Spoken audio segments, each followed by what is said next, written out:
நைனா teacher நம்மள காப்பாத்துறதுக்காக principal வந்து பேசுறாங்க. அதனால நாளைக்கு அவங்களுக்காக நம்ம சீக்கிரமா போலாம்னு சொல்லிட்டு பேசிட்டு இருக்கும்போது ஆதேஷ்ன்ற பையன் வந்து நம்ம லேட்டாவே போலாம்னு சொல்லிடுறான். இப்ப இவங்களும் பசங்களுக்காக வெயிட் பண்ணிட்டு இருக்காங்க. ஆனா நேரம் ஆகாத பசங்க வர மாதிரி தெரியல. ரிசைன் லெட்டர் கொடுத்துலாம்னு சொல்லிட்டு முடிவு எடுக்கும் போது பசங்க எல்லாம் கிளாஸ்க்கு வர ஆரம்பிச்சிடுறாங்க. கடைசியா வரமாட்டேன்னு சொன்ன அந்த பையனுமே இப்ப வந்துட்டான். இதனால இவங்களுமே இப்ப சந்தோஷமா கிளாஸ் எடுக்க ஆரம்பிச்சிட்டாங்க. அந்த ஸ்கூல்ல ஒரு ஸ்டாண்டர்டுக்கு பெர்ஃபெக்ட்டான பேட்ச் கொடுப்பாங்க. அந்த பேட்ச் எப்பவுமே 90 பசங்க தான் வாங்குவாங்க. இந்த வாட்டி அந்த பசங்க தான் வாங்குறாங்க. பசங்களுக்கு அவுட்டோர்ல கொஞ்சம் கிளாஸ் எடுக்கலாம்னு சொல்லிட்டு இப்ப பசங்க கூட்டு வந்து கையில ஒரு முட்டையை கொடுத்துட்டு அதை சாப்பிட வைக்கிறாங்க. இப்ப அந்த முட்டையை வச்சு இப்ப பிராக்டிகலா கிளாஸ் எடுத்துட்டு இருக்காங்க.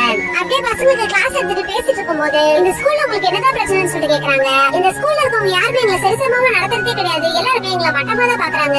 நாங்க இந்த ஸ்கூலுக்கு வரும்போது படிக்கணும்னு ஆசையோட தான் வந்தோம். ஆனா எல்லாருமே கவர்மெண்ட் ஸ்கூல் பசங்க சொல்லி ஒதுக்கி வைக்கும் போது தான் நாங்களும் யாரையும் மதிக்காம கேட்டா ஒன்னா சுத்த ஆரம்பிச்சுட்டு சொல்றேன். இதெல்லாம் கேக்குற இவங்களும் பசங்க மேல விட தப்பு இல்ல, இங்க இருக்க டீச்சர்ஸ் மேல தப்பு இருக்குன்றத புரிஞ்சுக்கிறாங்க. ஸ்கூல்ல இப்ப பேரண்ட்ஸ் டீச்சர்ஸ் மீட்டிங் வைக்கிறாங்க. எல்லா கிளாஸ் பசங்களும் அவங்க பேரண்ட்ஸ் கூட்டு வரும்போது இந்த பசங்க மட்டும் ஆளையே காணும். இதனால இவங்களும் அந்த கிளாஸ் பசங்களோட பேரண்ட்ஸ் பாக்குறதுக்காக அந்த ஏரியாக்கே போறாங்க. அங்க போய் பார்த்தா ஒரு பையன் சீட்டு கட்டி விளையாடிட்டு இருக்கான். ஒரு பொண்ணு அவங்க அம்மாவுக்கு தண்ணி எடுக்கிறதுக்காக ஹெல்ப் பண்ணிட்டு இருக்கா. ராப் சாங் பாடிட்டு இருந்த பையன் இப்ப கீரை கட்டி விட்டுட்டு இருக்கான். ஆதேஷ்ன்ற பையன் இப்ப சைக்கிள் கடையில வேலை செஞ்சுட்டு இருக்கான். இந்த பசங்களோட அப்பா அம்மா ஊதுவத்தி செய்யற இடத்துல மூடத்துக்கு இடத்துல வேலை செய்யறாங்க தெரிஞ்சுக்கிட்டு இந்த பசங்க எவ்வளவு கஷ்டப்பட்டு படிக்க வராங்கன்றத புரிஞ்சுக்கிறாங்க. அதனால கிளாஸ் வர பசங்க ரவுண்டா உட்கார வச்சுட்டு சீட்டு கட்டி விளையாடிட்டு இருந்த பையன் கிட்ட இதுலயும் ஒரு மேத்தமெட்டிக்ஸ் இருக்குன்னு சொல்லிட்டு அவனுக்கு அதை சொல்லி கொடுத்து இப்ப வேகமா மேத்ஸ் போட வைக்கிறாங்க. இது மாதிரி அங்க இருக்கிற ஒரு பசங்களுக்குள்ள இருக்கிற திறமையை இப்ப தூண்டி விட்டு அவங்களை என்கரேஜ் பண்றாங்க.